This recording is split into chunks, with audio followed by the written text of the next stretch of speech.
न जाति की बात होगी, न धर्म का बात होगा, न संप्रदाय की बात होगी।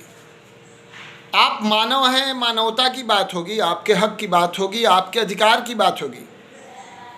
कैसे भारत विकसित हो, कैसे सशक्त और समृद्ध भारत बने, इसकी बात होगी।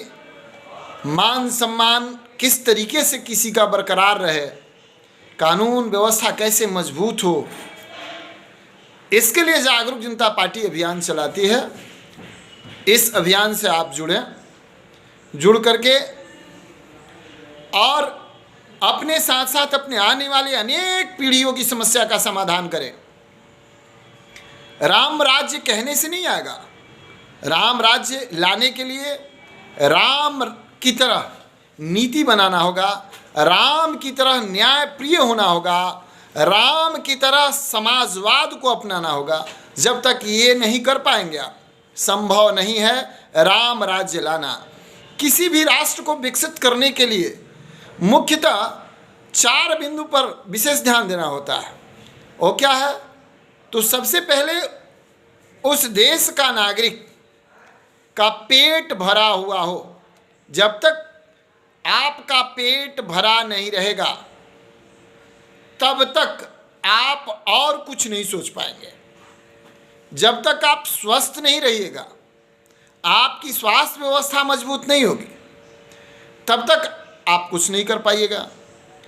जब तक आपको शिक्षा की व्यवस्था मजबूत तरीके से नहीं मिलेगा, तब भी आप कुछ नहीं कर पाइएगा।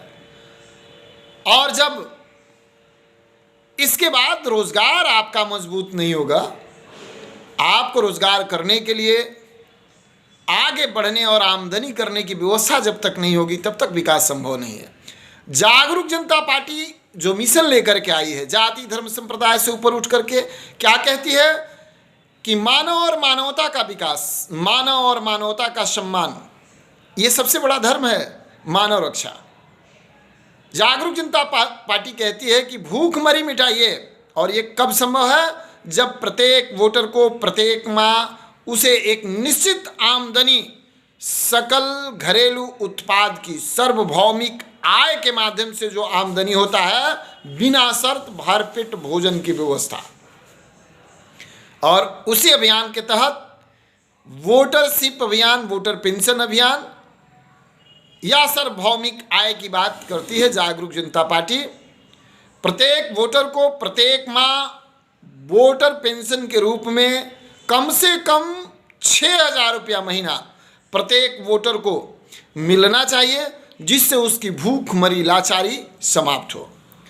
दूसरी व्यवस्था जागरूक जनता पार्टी कहती है, शिक्षा में कोई जाति धर्म संप्रदाय की बात नहीं होती हो, सबको सामान्य शिक्षा की व्यवस्था, उसके साथ सामान्य स्तर पर सभी को स्वास्थ्य लाभ दिया जाए। जब स्वस्थ रहेंगे, शिक्षित रहेंगे, भरपेट भोजन करेंगे और रोजगार की व्यवस्था होगी, तो आप सोचिएगा, आपका जब पेट भरा रहता है, अधिक पैसा होता है, तो मकान बनाने की ओर आप बढ़ते हैं। गाड़ी, मोटरसाइकिल, 4 चक्का, जहाज, इस तरीके की व्यवस्था आप सोचते हैं कि कैसे मान सम्मान बढ़े। और विकास इसका नाम है। विकास उसका नाम नहीं है जो आदमी खाने के लिए तरस रहा हो। विकास उसका नाम नहीं है खाने के लिए दौड़ रहा हो।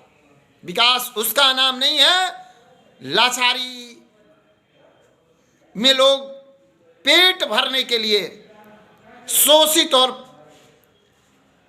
पीड़ित हो रहे हों। ये विकास नहीं है और ऐसे विकास नहीं होगा।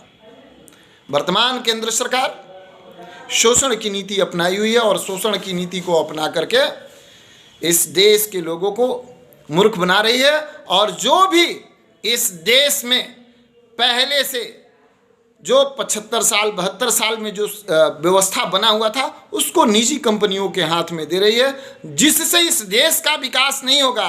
गौर करिएगा, किसी जमींदार का बेटा जब जमीन बेचने लगता है तो सफारी या स्कॉर्पियो और इनोवा गाड़ी पर चलता है और अंत तो गत्वा वो भूखमरी का फिर बाद में शिकार हो जाता है, क्योंकि कमाने की आदत नहीं होती है। और वर्तमान में ये जो केंद्र सरकार कर रही है, वही व्यवस्था कर रही है। इससे आप सबको बचना होगा। बहुत बहुत धन्यवाद।